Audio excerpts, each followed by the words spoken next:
Welcome back to another episode. Today I'm solo and I'll be diving into a deeply personal and transformative topic, the journey of prioritizing your own needs and desires. Doing the inner work is a path filled with challenges, but also immense growth and empowerment. I'll be sharing my own story of self-discovery and self-care, and I hope that it resonates with you. I never really learned the importance of prioritizing my own needs and desires.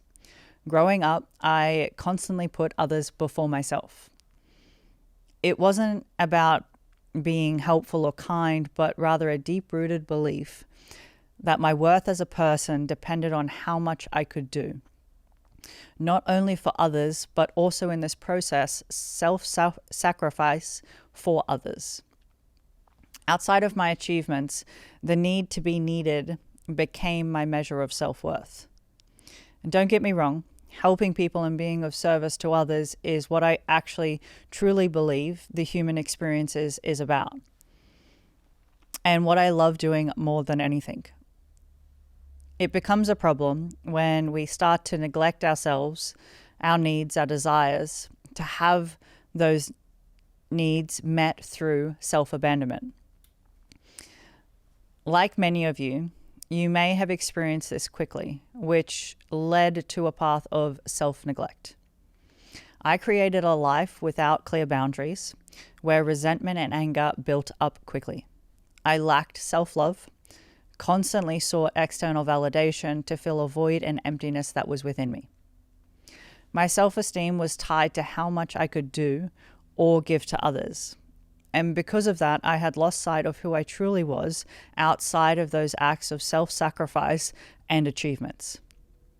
I became a shell of who I was, instead of focusing on what actually mattered, myself.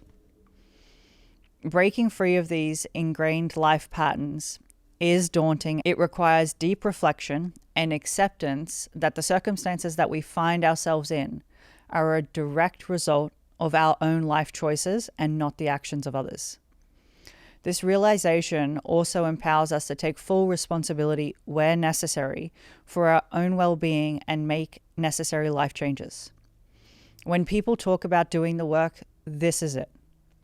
It's about unlearning unhealthy patterns and coping mechanisms, being able to break free from ingrained limiting beliefs. Nothing, and I mean absolutely nothing, worth having is easy. When I started doing the work, I had to become obsessed with myself, which at the time meant the version that I was then, and honestly, that was not the version of my best self, but she was going to be. I started setting strong boundaries with myself to protect my inner peace, established limits that honored my well-being, cut out toxic coping mechanisms like drinking and drugs, and putting others first. I had to learn to say no when necessary without guilt or fear of disappointing others. I even cut out men, dating, and everything. My sole focus was on myself and for those who were adding to my well-being. Coming to understand that my want to appease others, which had become such a prominent part of my identity, was actually a learnt behavior in order to just keep the peace. But unfortunately, I wasn't actually keeping my peace. I was keeping everyone else's at the expense of myself.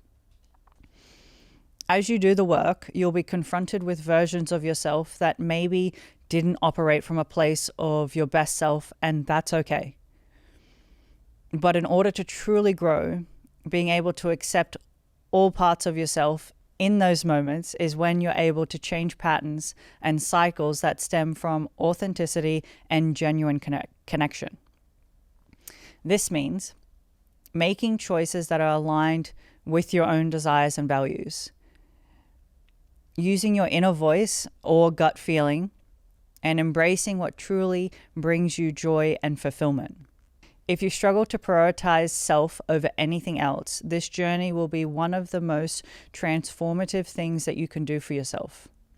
It allows you to reclaim your identity and rediscover the unique qualities that make you, you. I can confidently say that changing these deeply ingrained patterns will be challenging, but I promise that it will be an empowering process of growth. If you're listening and you're resonating with some of this, or maybe you find yourself in exactly the same place that I was, here are the key steps you can take to begin your own journey. 1, set clear boundaries. Identify the areas in your life where you need them. Communicate these boundaries clearly to those around you. Practice saying no without guilt and understand that it's necessary for your well-being. If you need help in this area, please listen to my episode on establishing your boundaries. Step 2 is practice self-compassion. Treat yourself the same kindness and understanding that you offer to others. Acknowledge your accomplishments and strengths regularly. Allow yourself to make mistakes and learn from them without harsh judgment or criticism. Step 3 is discover what makes you happy. Take the time to explore hobbies, activities that bring you joy. Reflect on your past experiences that made you feel fulfilled or energized. Make a list of these activities and then incorporate them into your routine regularly or as much as you possibly can. By implementing these steps, you can start to shift the focus back to yourself again. Begin to nurture your own needs and desires. Thank you for joining me on this episode of Prioritizing Yourself. If you found this episode helpful, please share it with someone who might need to hear it. And don't forget to subscribe for more stories or insights in creating your best life. Until next time, I'm your host, Ashley.